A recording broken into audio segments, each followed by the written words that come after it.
no Evangelho segundo escreveu Marcos.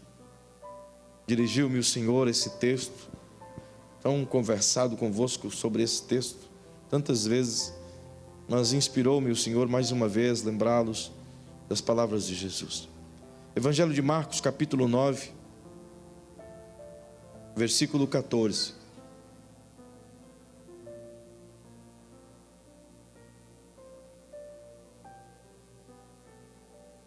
E diz assim: quando se aproximaram dos outros discípulos, viram grande multidão e alguns escribas que discutiam com eles. Assim que a multidão viu a Jesus, tomada de surpresa, correu para ele e o saudava. Ele perguntou aos escribas: o que discutis com eles? Um homem dentre a multidão respondeu: Mestre, trouxe-te o meu filho, possesso de um espírito mudo. Este, onde quer que o apanha, lança-o por terra e ele espuma, range os dentes e vai secando todo. Roguei aos seus discípulos que o expulsassem, mas não puderam. Jesus respondeu: ó geração incrédula, até quando estarei convosco? Até quando vós sofrerei? Trazei-o. Eles o trouxeram. Quando o espírito viu a Jesus, logo agitou o menino com violência. Caindo ele por terra, revolvia-se espumando. Perguntou Jesus ao pai do menino: quanto tempo há que lhe sucede isto? Respondeu ele: desde a infância. Muitas vezes o tem lançado no fogo e na água para o matar. Mas se tu podes fazer alguma coisa, tem compaixão de nós e ajuda-nos. Disse-lhe Jesus: se tu podes, tudo é possível ao que crê. Imediatamente o pai do menino exclamou: eu creio, ajuda-me a vencer a minha falta de fé. Vendo Jesus que a multidão concorria, repreendeu o espírito imundo, dizendo-lhe: espírito mudo e surdo, eu te ordeno, sai dele e nunca mais entres nele. O espírito, clamando e agitando-o com violência, saiu, deixando-o como morto, ao ponto que muitos dizerem: morreu. Mas Jesus, tomando-o pela mão, o ergueu e ele se levantou. Amém. Aleluia. Essa cena que acontece aqui, ela não aparece desse momento imediato. Porque a grande verdade, ela é uma construção de fatos que somados chegam até aqui. As imediações onde Jesus estava, era próximo onde ele iniciou seu ministério, a saber, Cafarnaum. Os lugares aonde ele expulsou dezenas, talvez centenas ou milhares de demônios que estavam nas pessoas em redor. Lugar esse onde ele também fez inúmeros milagres e andou de forma gloriosa, liberando sua palavra às pessoas como um todo. É bem verdade que Jesus não só curava aqueles que chegavam até ele, mas ele também curava milhares de pessoas que ao longe podiam ouvir a sua fala e eram por si curados. Marcos diz isso no capítulo 1 de seu livro. Mas essa cena é ao cumular de uma porção de testemunhos de fé, onde esse pai de família tem a esperança de que encontre Jesus onde os discípulos estavam reunidos. Isso aconteceu porque certo dia Jesus, chamando assim os seus 12, foi para próximo de um monte na localidade de Cafarnaum, e nesse monte ele disse que os demais devessem ficar nas imediações. 9 deles ficaram embaixo, mas chamou 3 dos mais próximos, a saber, Pedro, Tiago e o João, e os levaram consigo a um monte alto. E nesse monte Jesus apartou-se deles para orar, e foi uma noite maravilhosa, porque enquanto Jesus orava, o céu se abriu e desceu uma luz irradiante do céu, e tomou o corpo de Jesus e transfigurou-o diante dos discípulos, de modo que ele parecia o sol na força do meio-dia. E enquanto os discípulos observavam extasiados aquela cena, 2 homens desceram dos céus e eles identificaram como Moisés e Elias. E eles conversaram longo tempo com Jesus acerca das coisas que viriam a acontecer com este lá em Jerusalém. Era, portanto, o marco inicial de um novo tempo de revelação do Cristo, de que ele era de fato o enviado de Deus para iniciar uma revolução de salvação em toda a terra. Perceba que até o momento que ele se revela rei, aqui os discípulos estão extasiados e ficam perplexos, não somente porque o corpo de Jesus brilha, mas porque eles veem pessoas importantes conversando com Jesus, e uma voz do céu lhes fala em alto e bom som que aquele era o Filho amado no qual todos deveriam ouvi-lo. Ao terminar essa cena, eles dizem: Senhor, não é bom que a gente faça tendas aqui, uma para Moisés, outra para Elias e uma para ti? Jesus disse: basta. Já era amanhecendo o dia, portanto. E desceram, portanto, a montanha, e quando chegam, o dia já está alto, e uma multidão, onde é que os outros discípulos ficaram acampados, está aglomerada junto a eles. E é um furdúncio enorme, porque estes acreditavam que Jesus estava ali, mas eles não estavam. E o furdúncio acontecera não porque os discípulos estavam, e não porque a multidão estava, mas é por conta desse personagem que chega. E esse personagem é um pai que evidentemente pode ter tido filha, mas filho ele era o único garoto que esse homem tinha. E quando os textos bíblicos dizem ou deixam de dizer a existência de filhas, mulheres, é justamente porque era a cultura da época não contar que essas pessoas existiam. Nas genealogias, nas histórias de pais e mães, só eram contados os homens, as mulheres nunca apareciam. Então essa família poderia ter uma menina, mas o certo é que tinha apenas um menino aqui. E ele desde criança pequena, sabe lá se dos 6 a 8 anos de idade, ele vem sendo acometido desses ataques malignos, aonde de alguma forma o diabo encontrou acesso livre ao coração dessa criança e a tomava. Isso não é a primeira vez. Você encontra também uma outra adolescente, filha de uma mulher sírio-fenícia, das regiões de Tiro e Sidom, e que de igual modo também sofre de possessões. E talvez você nunca viu, mas os mais antigos e talvez os mais experientes aqui já tiveram o desprazer, como eu, de ver crianças possessas. Talvez o pastor Francisco e tantos outros que estão aqui. Pode acontecer? Sim. De alguma forma encontra alguma brecha, algum labirinto em seus corações, e o maligno se apossa, como se apossou aqui. E era algo violento, algo dramático, algo terrível, de modo que todas as vezes que essa criança ficava possessa, diz o pai que era uma tentativa de morte, porque ora caía no fogo, ora na água, e não sabia o que fazer. E quem já viu essa cena sabe que ela é dantesca. E quem não tem autoridade para expulsar tal demônio, convive com o terror e não sabe que hora ele vai se manifestar. Então eu fico imaginando essa família em tensão o tempo todo. O pai às vezes saía para trabalhar e tudo que ele ouvia eram os gritos de alguém o chamando, porque o seu filho estava convulsionando. Não há nada mais terrível e doloroso do que um pai ver o seu filho agarrado ou grudado nas presas de Satanás. E essa família vivia essa tragédia.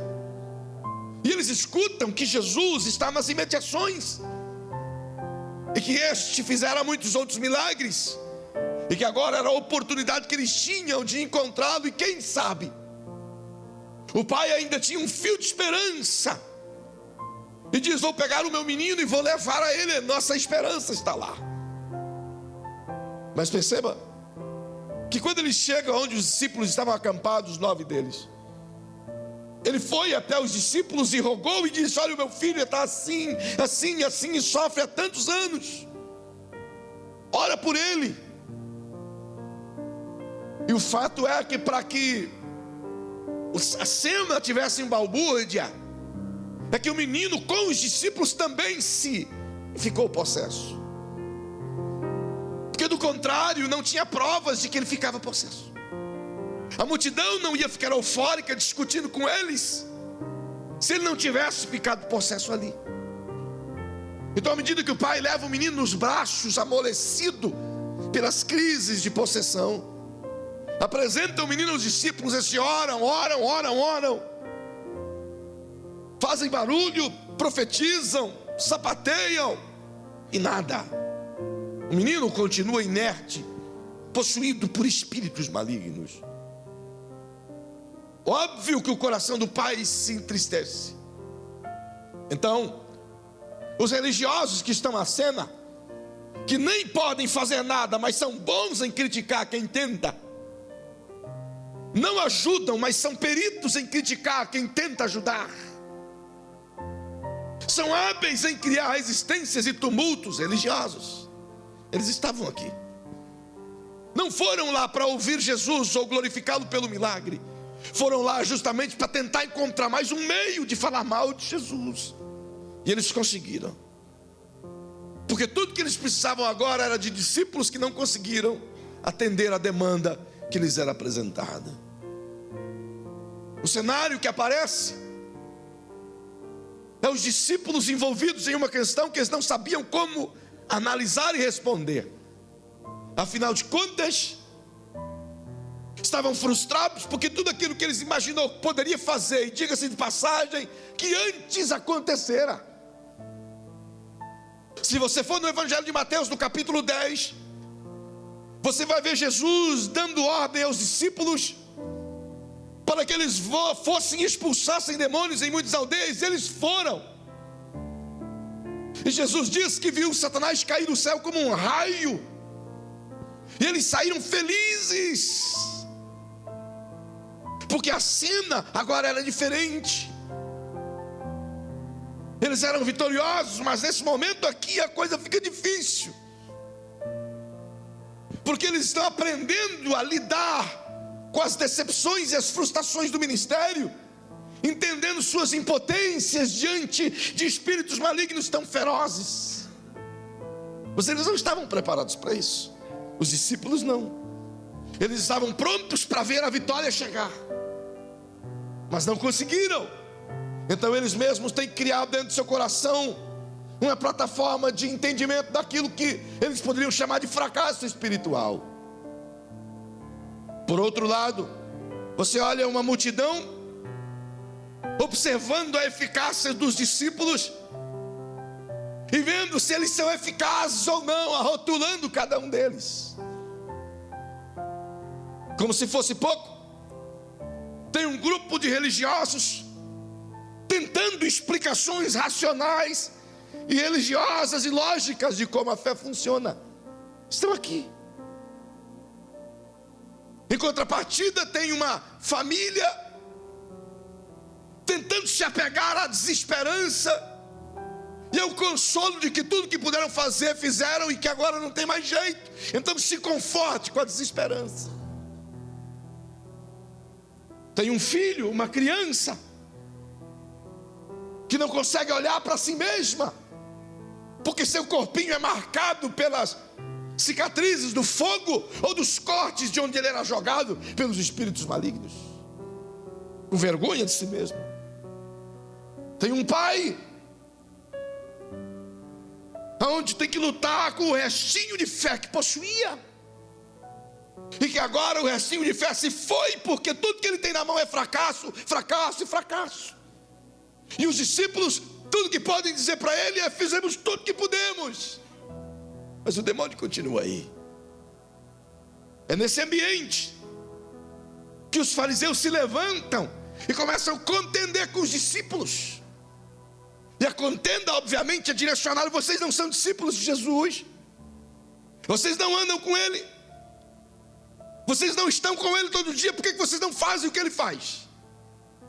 Seria Jesus verdadeiro ou seria Jesus falso? É uma manipulação de vocês ou é algo verdadeiro? Claro que todas essas questões eles colocam em tese. É nesse cenário de total confusão e perplexidade que Jesus desce a montanha. E à medida que ele desce, as pessoas se admiram que afinal de contas não esperavam Jesus. A balbúrdia já estava feita. O pai já estava preparando o menino para ir embora para casa. Afinal de contas, mais um fracasso. Mais uma tentativa frustrada. Talvez ele poderia estar armazenando desculpas em seu coração para chegar em casa e dizer à esposa: olha, vamos ter que nos contentar com o nosso menino endemoniado para o resto da vida, ou deixá-lo morrer para sermos livres da opressão. Talvez ele criasse dentro de si a ideia de que em algum tempo Deus lançara uma maldição e estava cumprindo a maldição daquele filho. Coisas criadas pela religião. Entretanto, Jesus chega. E à medida que Jesus chega, as pessoas vão como abelhas em cima dele. E tentam de maneira rápida argumentar com Jesus. Mas a primeira coisa que Jesus faz é defender os discípulos. Porque ele foi em cima dos escribas e dos fariseus e perguntou: o que é que vocês estão discutindo com os meus meninos? O que é que vocês estão falando com eles aí? Se Jesus faz essa pergunta, é porque a confusão era grande, gente. O griteiro era grande, o barulho era grande. Então, a multidão fica absorta, porque quem é que vai responder para Jesus com ousadia? Quem é que poderia olhar para ele e dizer: o senhor é um farsante, seus discípulos não puderam fazer nada? Ninguém responde coisa alguma, mas o pai da criança, que ainda está lá, nem era o pai que estava discutindo, sabe? Eram os fariseus. O pai só queria o socorro, mas os fariseus acharam aquilo um mecanismo de guerra. Então, o pai se apresenta. Diz a Bíblia que ele diz assim: mestre, eu trouxe-lhe o meu filho. E perceba que ele mostra a esperança que havia nele. Ele diz: eu trouxe-lhe. Ele diz: eu trouxe para ti o meu filho. Mas como quem diz: o senhor não estava aqui, então eu falei com teus discípulos. Mas eu queria o senhor, eu queria encontrar o senhor. Eu trouxe-lhe o meu filho, possesso de um espírito mudo. Então explicou: aí eu roguei aos teus discípulos que expulsassem esse demônio, mas eles não puderam fazer coisa alguma. Jesus olha para aqueles 9 discípulos indignado, como quem diz: escuta, a mesma fé que vocês usaram algumas semanas atrás era a mesma fé que vocês tinham que usar agora. Mas olhou para eles e diz: ô geração incrédula, até quando eu vou estar com vocês? Depois dessa repreensão, disse ao pai: trazei-o. Então o pai foi lá onde estava o garoto, tomou-o nos braços e veio. Mas à medida que está chegando próximo de Jesus, o menino começa a convulsionar, porque os espíritos malignos que estavam alojados em seu coraçãozinho começaram a ver Jesus. Então começou a se contorcer, fazer barulho, babar, espumar pela boca. É uma cena terrível. Nessa altura ninguém consegue segurar. Quando os espíritos são extremamente fortes, 3, 4, 5, 6 homens, 10 homens, não consegue segurar. Uma criança como essa é capaz de jogar 6, 7, 8 homens longe, pela força dos malignos que estão dentro dele. Então o pai já sabe que não adianta segurar. Quando ele cai espumando pelo chão, por um momento eu acho incrível isso, porque ele caiu por terra, perto de Jesus, e ali ele estrebuchava, se contorcia. E Jesus olhou para aquela cena e dirigiu-se ao pai e perguntou: pai, quanto tempo isso acontece? Não parece estranho? O moleque está ali se estrebuchando, tal. E Jesus diz: vem cá, quanto tempo essa cena ia estar acontecendo? Numa calma. Talvez o pai poderia ter dito: eu respondo depois. Talvez os discípulos poderiam ter dito: Senhor, acorde ele primeiro, depois a gente bate o papo. Expulsa primeiro, depois faz a consulta. Depois te pergunta o que ele tem. Mas primeiro tira esse capiroto dele. Mas Jesus deixa o menino revolvendo e procura o pai. Há quanto tempo? E o pai disse: desde pequeno, desde que era garotinho, eu convivo com essas coisas aí. Não há o que fazer. O pai responde para Jesus desse jeito: sabe, acontece desde pequeno isso aí. Quer saber? Se tu pode fazer alguma coisa, então faz. Como quem está dizendo: nós já estamos acostumados com as pessoas tentar ajudar e não conseguir. Então, se tu pode fazer alguma coisa, Senhor, faça, porque do contrário, a gente vai embora. Simples assim. E Jesus foi diretamente ao Pai justamente por causa dessa reação. Ele precisava dessa reação. Se ele tivesse ido curar o menino de imediato, expulsar o demônio do menino, o pai sairia dali do mesmo jeito. Mas ele vai até o pai primeiro. Então pergunte para quem está ao seu lado: quem precisava mais? O menino ou o pai? Se coloca no lugar de Jesus. Está o menino estribuchando no chão e está o pai do outro lado. Em qual você ia primeiro? Pergunte aí para o irmão que está pertinho de você: qual você ia socorrer primeiro?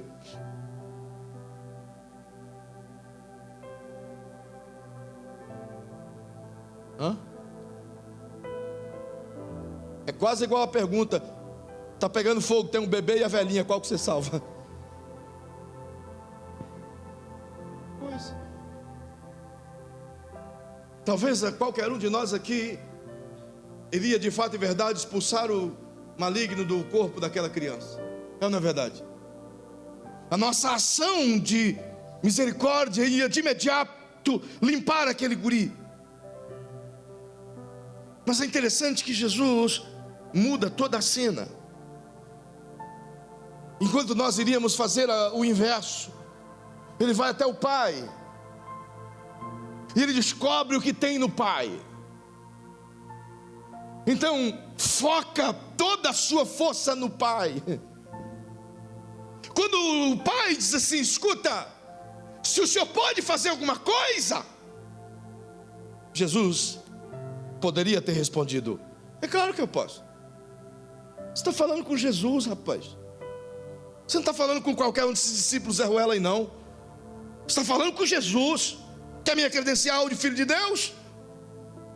Pergunta quantos milagres eu já fiz. Rapaz, eu acabei de descer de uma montanha. Você quer saber quem esteve comigo lá? Moisés e Elias veio conversar comigo. Quer saber? O meu corpo transfigurou. Pergunta para esses 3 camaradas aqui que estavam lá. Quer mais credencial?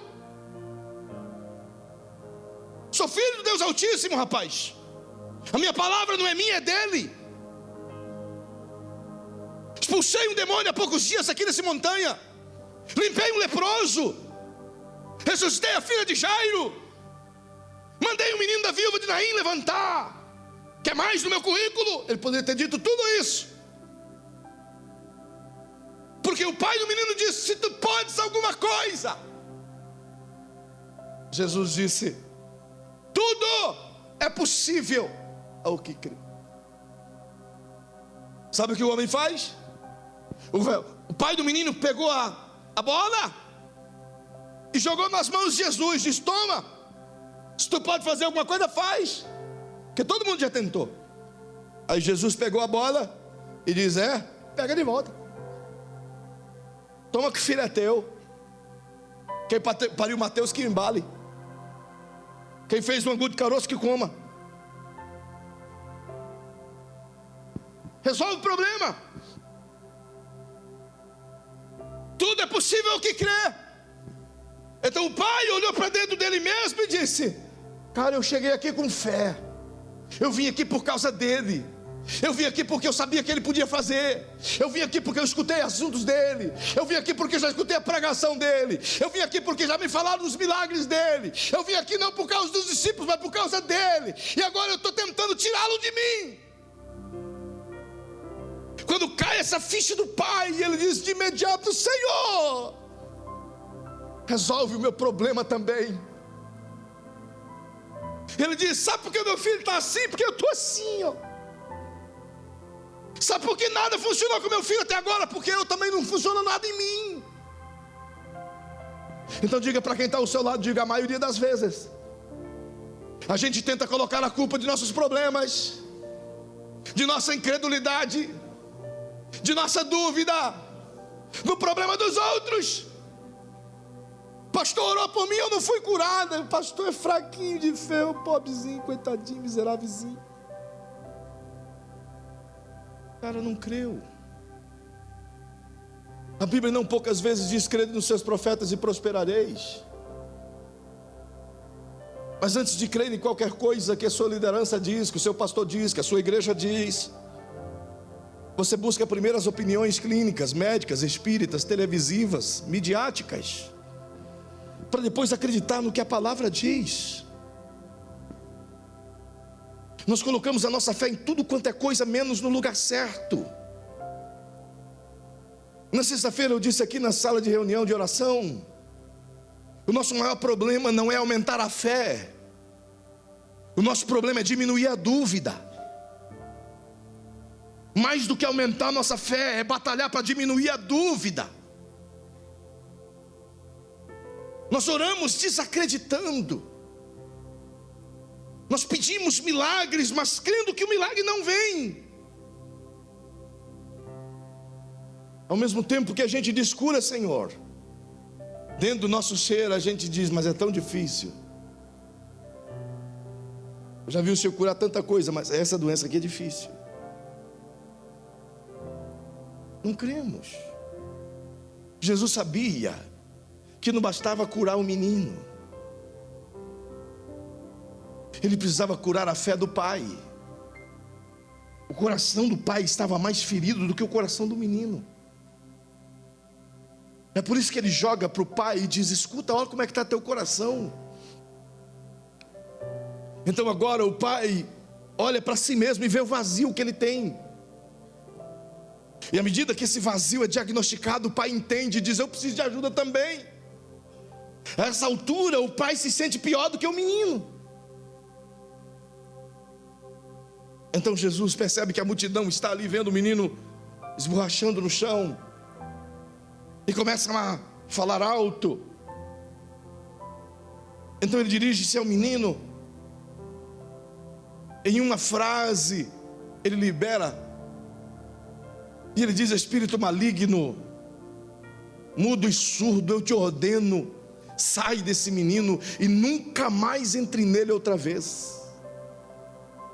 Naquela mesma hora, naquele segundo, o espírito maligno saiu daquela criança e ele ficou como que morto no chão. E as pessoas começaram a querer murmurar porque o menino ficou como morto. Então Jesus tomou-o pela mão e o levantou e entregou ao seu pai, são e salvo. Sabe,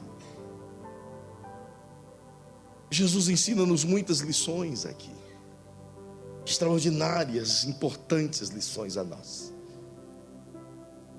Lições que nos fazem vencer batalhas das quais até aqui não vencemos. Eu queria que você dissesse para quem está pertinho de você, diga: esta cena nos ensina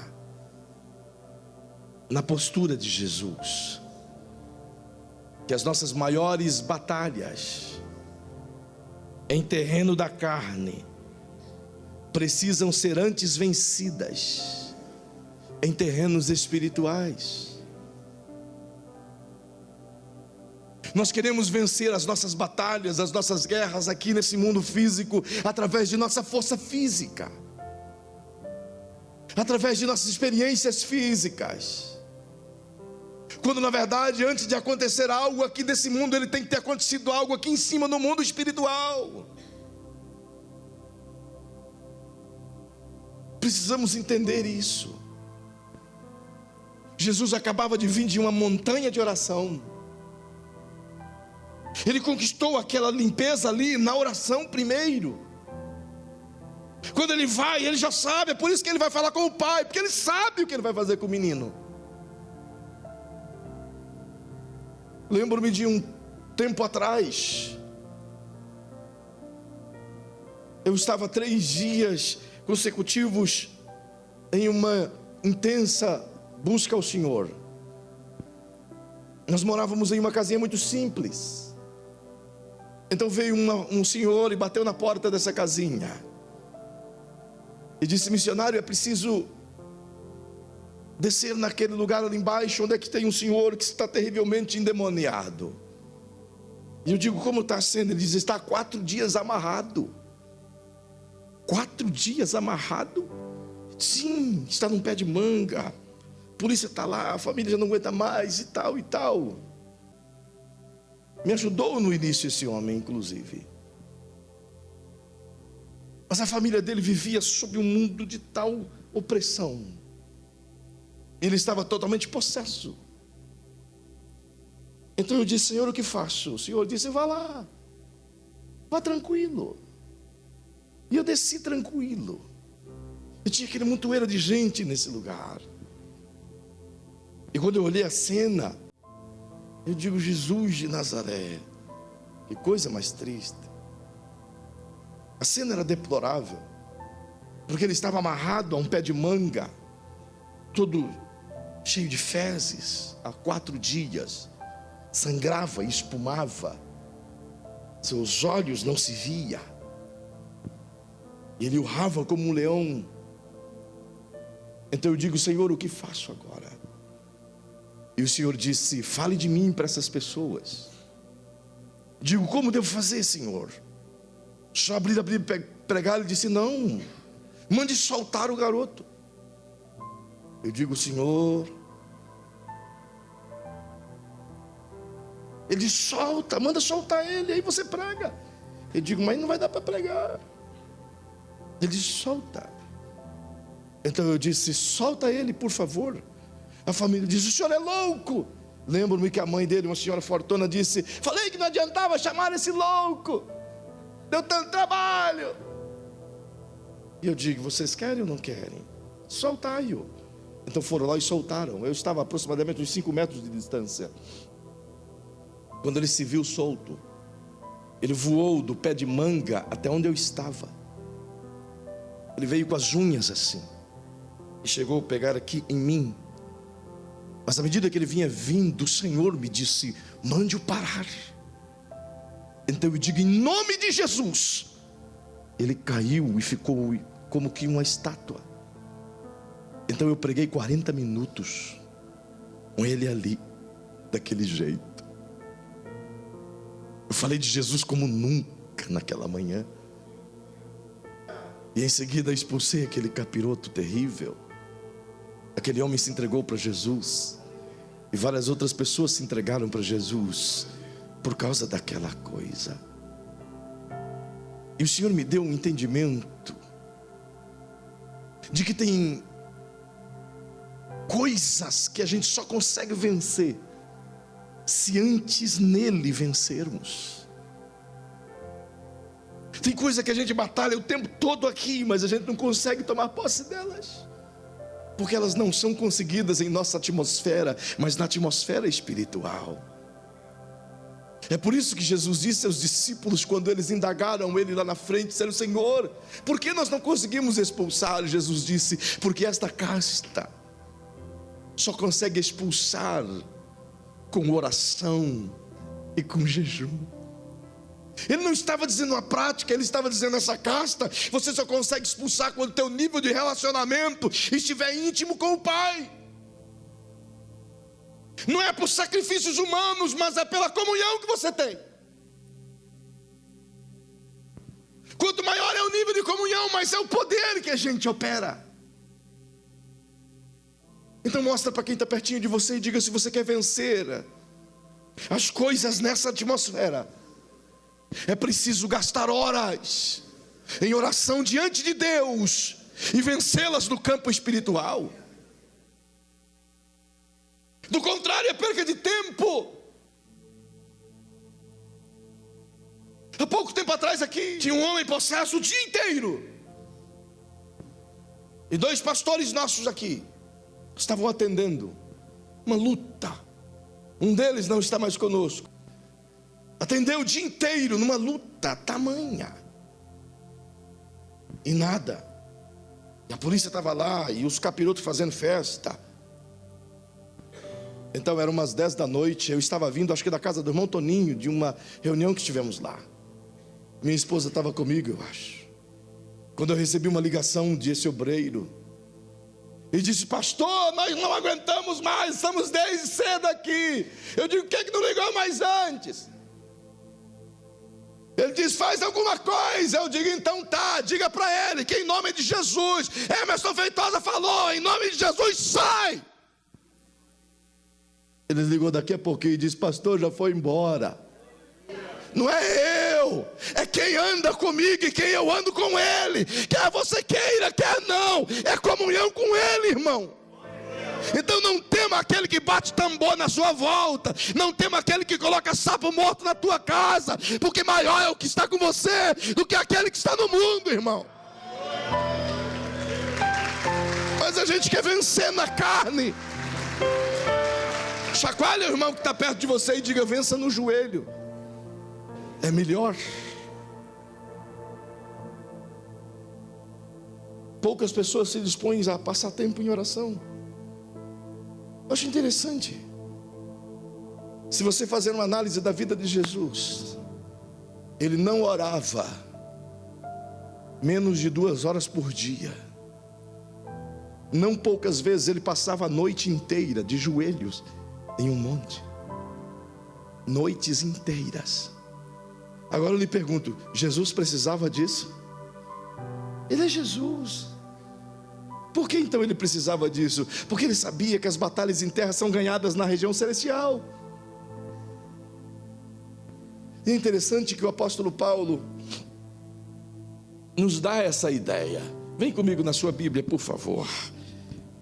Rapidamente, aos Efésios. Como é linda essa passagem. Carta do apóstolo Paulo aos Efésios.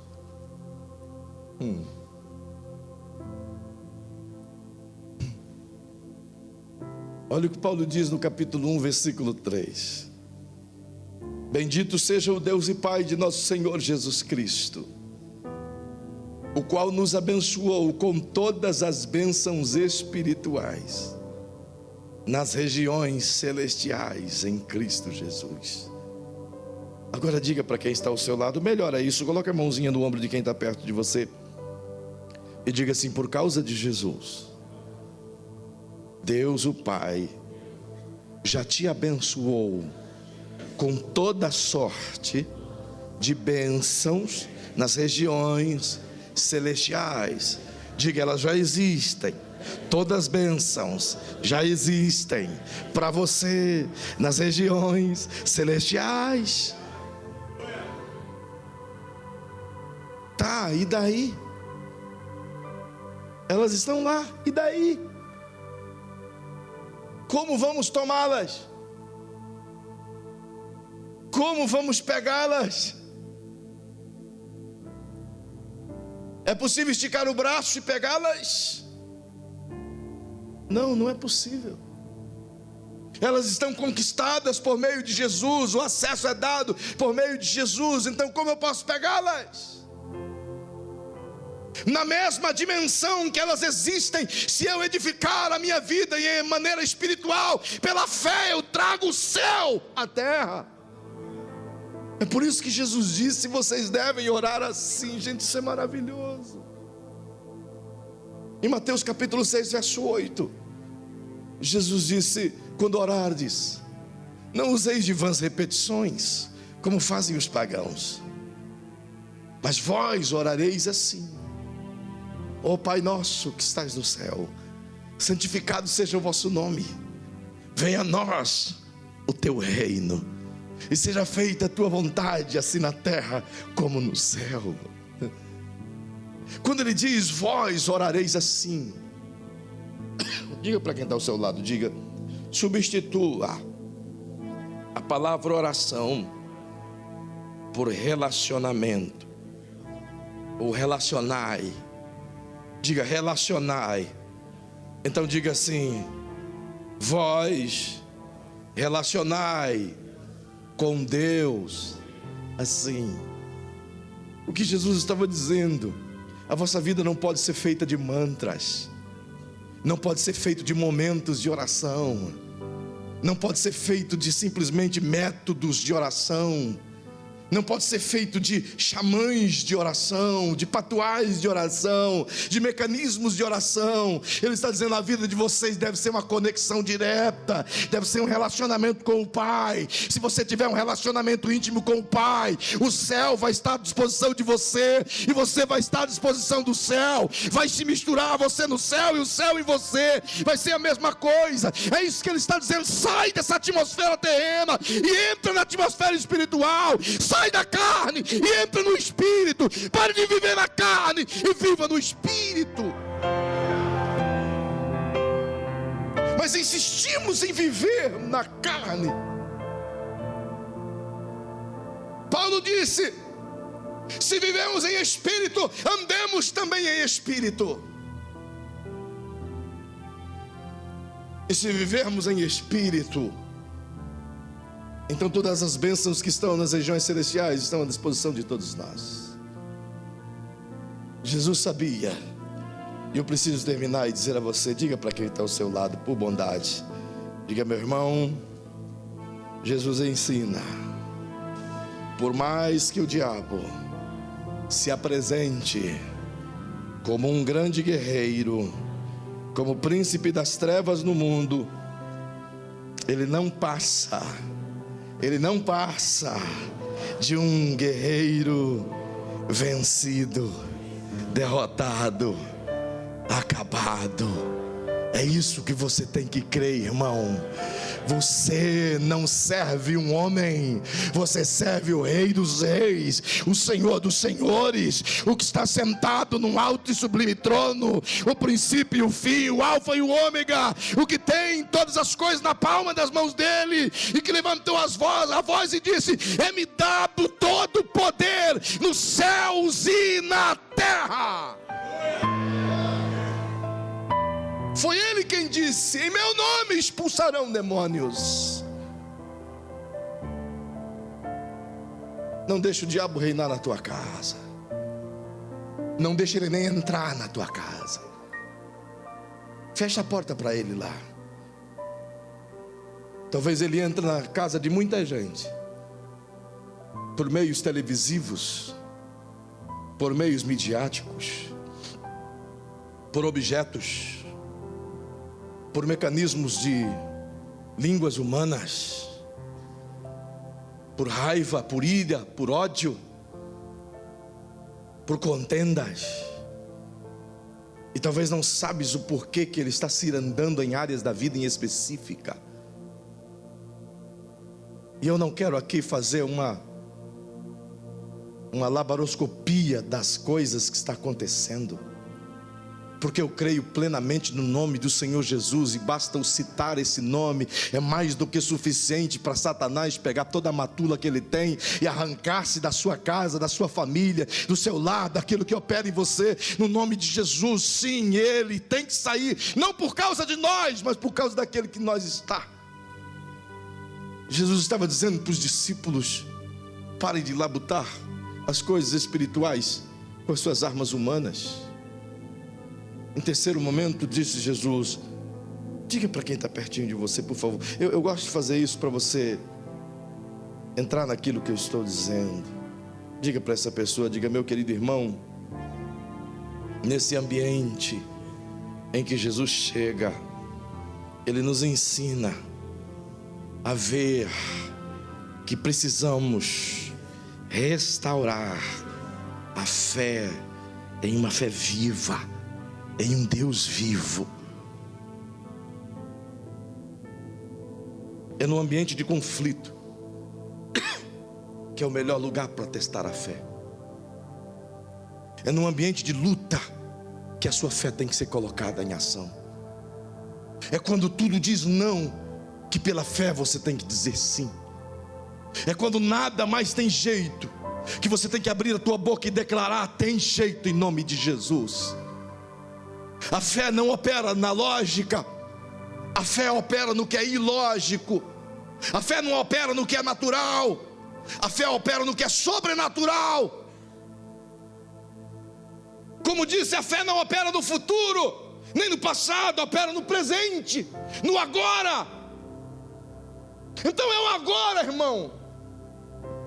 Há pouco tempo atrás, enquanto eu orava, o Senhor disse: filho, exerça a fé. Eu digo: mas Senhor, como eu faço? Às vezes não funciona. Tem vezes que funciona, tem vezes que faz um traque.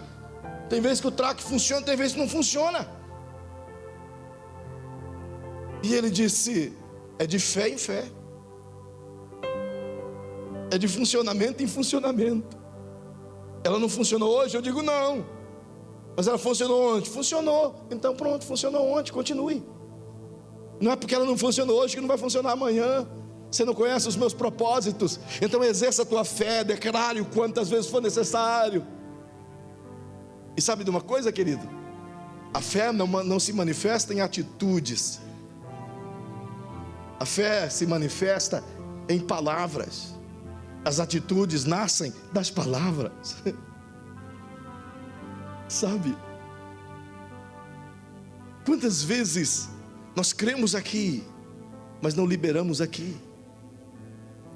Quantas vezes a gente crê, mas não tem coragem de falar? Não é verdade?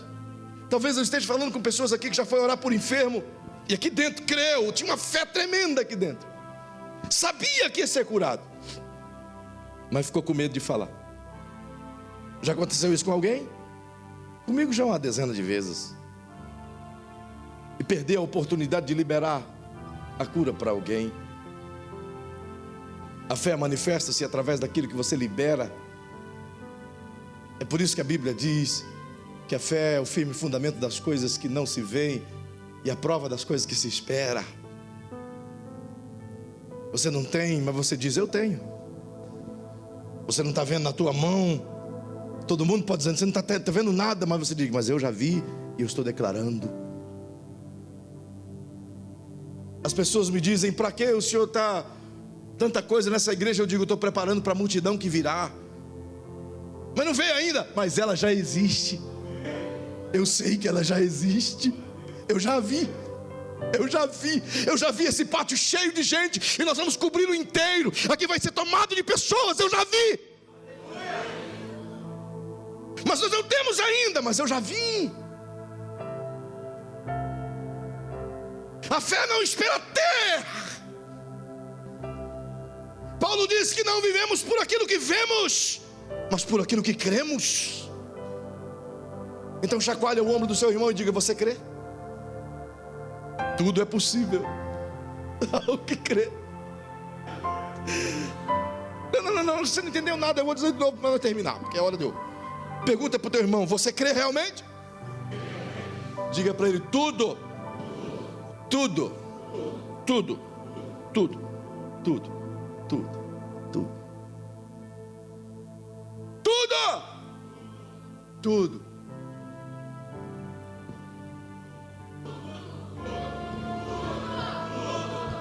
Mais alto. Se isso é o alto, eu não sei o que é o baixo. Para o vizinho escutar. Tudo é quanto? Então por que você está temendo? Tudo é possível ao que crê. O que está fechado agora vai se abrir. O que está difícil hoje vai facilitar. O que não tem agora vai ter. Há um Deus dos céus que faz o impossível. Tudo é possível. Tudo é possível.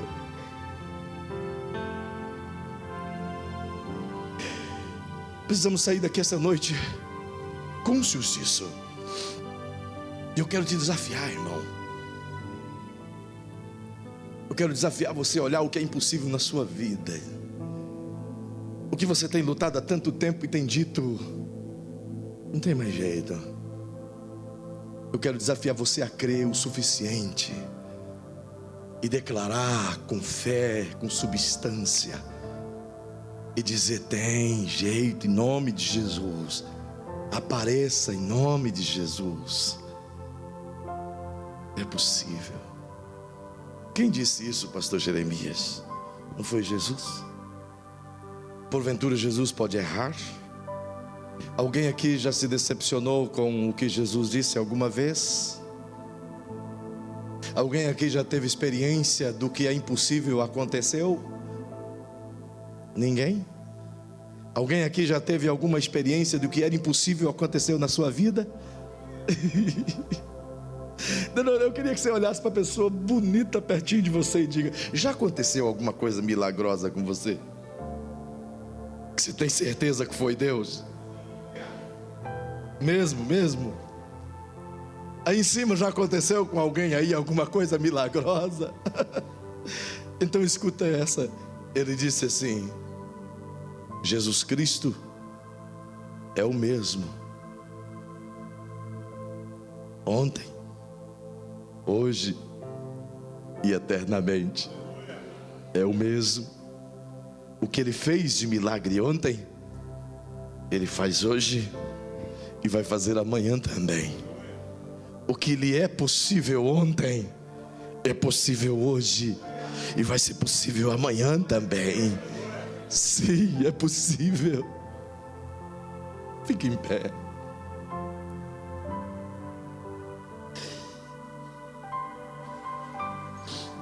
Desafie-se. Não deixe mais a dúvida, a incredulidade roubar de você a bênção, querido. Não deixe. Quando a dúvida bater na tua porta, no nome de Jesus, diga para a dúvida: aqui não. Eu creio. Há poucos dias o Senhor me deu uma chave para vencer a dúvida. E eu digo: ajude-me, Senhor, de maneira prática. E Ele disse: então faça isso que vou dizer agora. Todas as vezes que a dúvida bater na sua mente, feche seus olhos e lembre de alguma coisa que Jesus fez na sua vida, de algum milagre.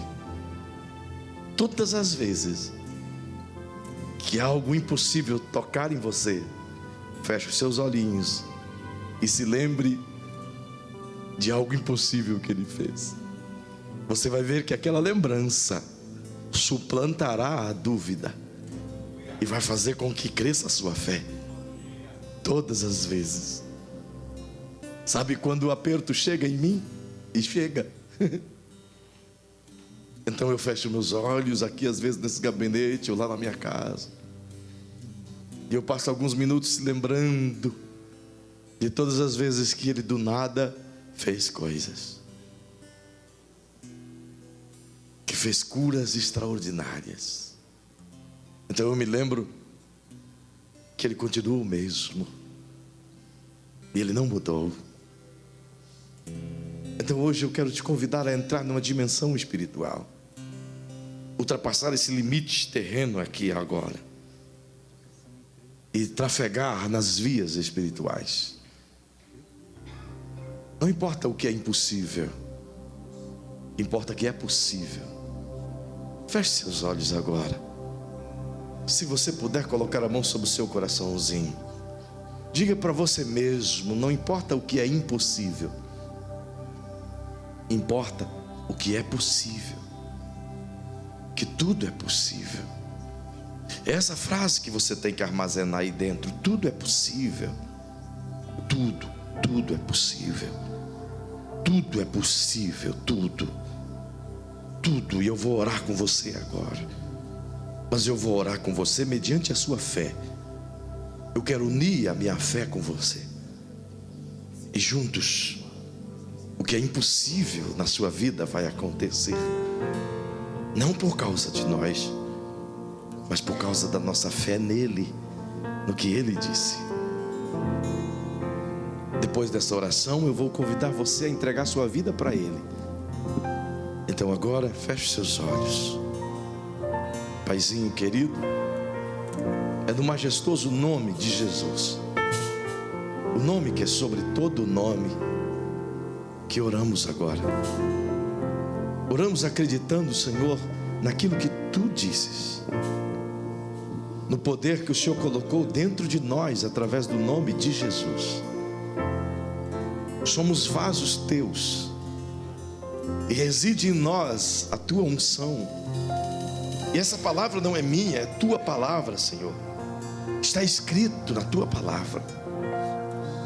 E foi Jesus, o meu Senhor, que disse que tudo é possível ao que crê.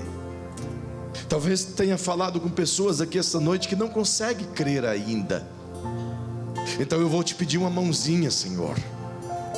Ajude essa pessoa a crer, assim como ajudaste esse pai que já não tinha mais fé.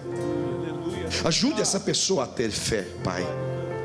Ajude esse homem, essa mulher a olhar para dentro dele mesmo e ter fé. Ajude o Senhor a descobrir o poder da fé. E eu quero te pedir agora, meu Rei eterno, Tu conheces cada uma das pessoas que está aqui. Muitas delas têm sofrido ataques de Satanás, Senhor, e não têm sabido como resistir.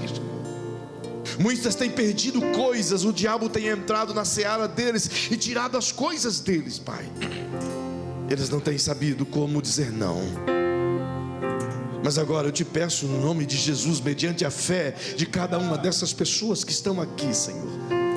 Nós queremos ganhar essas batalhas no mundo espiritual, mediante a oração que teremos em Ti, pela comunhão que teremos em Ti. Mas algo urgente é preciso ser feito agora, Senhor. Então eu lhe peço, mediante essa fé, mediante essa fala, mediante o coração dessa pessoa que crê, mediante o que ela está dizendo diante de Ti agora, mediante o que essa boca está falando, mediante o que esse coração está crendo, é diante dessa fala, Senhor, que eu quero pedir que confirma agora essa oração, que confirma agora essa atitude de fé, que confirma agora essa fala, e em o nome de Jesus, Senhor, o que era impossível torna-se possível agora. Aquilo que não é palpável diante dos nossos olhos torne-se real diante de Ti agora, Senhor. Eu peço agora, Pai, que todas as enfermidades que estão assolando o corpo de pessoas aqui e que pela fé estão sendo citadas agora, em o nome de Jesus, nós declaramos essas enfermidades falidas, e no lugar delas vem a saúde, no lugar da dor vem a bênção,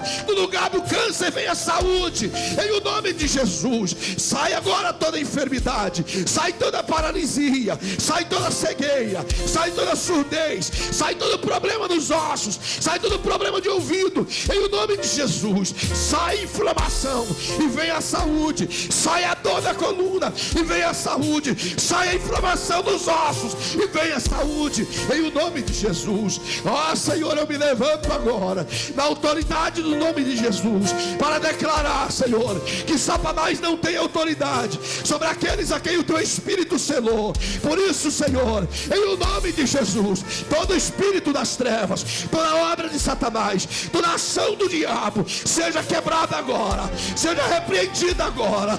Nos nossos filhos Ele não toca, Senhor, em nossa casa Ele não toca, em o nome de Jesus, em o nome de Jesus, em o nome de Jesus, em o nome de Jesus. Sai agora, cai por terra, potestade, obra de feitiçaria, espírito de Satanás, nós te ordenamos, em o nome de Jesus, em o nome de Jesus, em o nome de Jesus. Declare agora, declare agora, declare agora, declare agora, declare agora, sim, declare agora.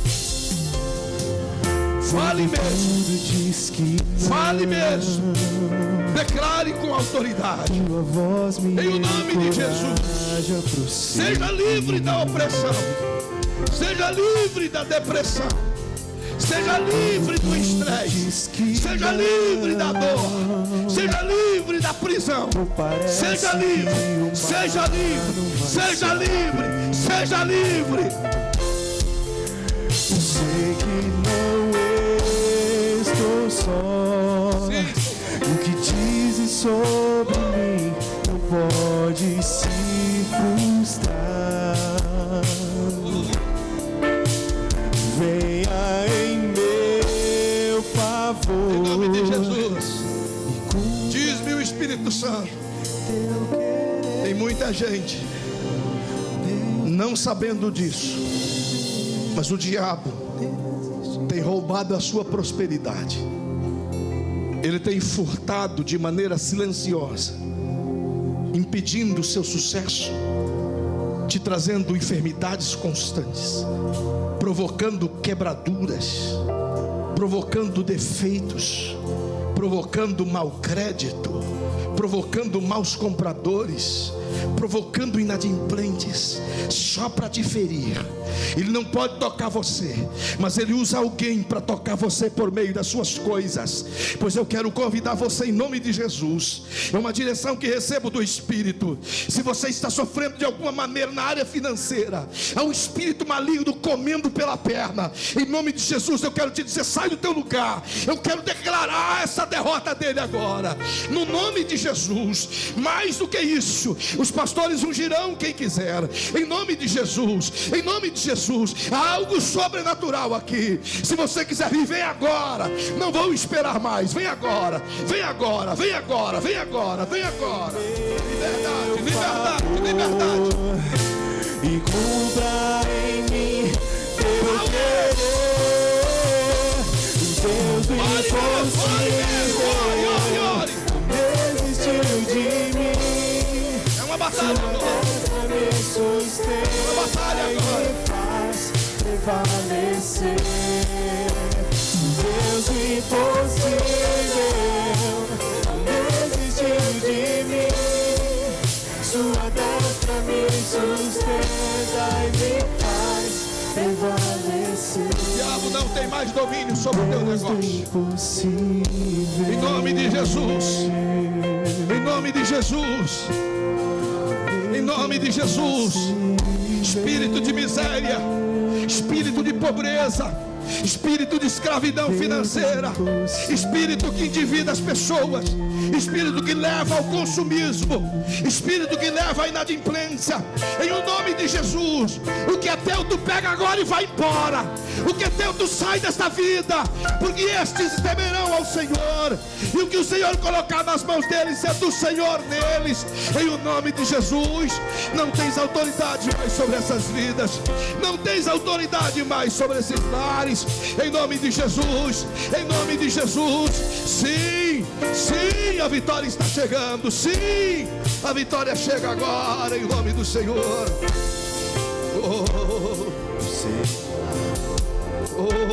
Eu sei que não estou só. Seja livre. E o que dizes sobre livre. mim não pode. Declare: eu estou livre no nome de Jesus. Declare: a minha vida muda agora em nome de Jesus. Declare: a minha finança muda agora em nome de Jesus. E cumpra em mim teu querer.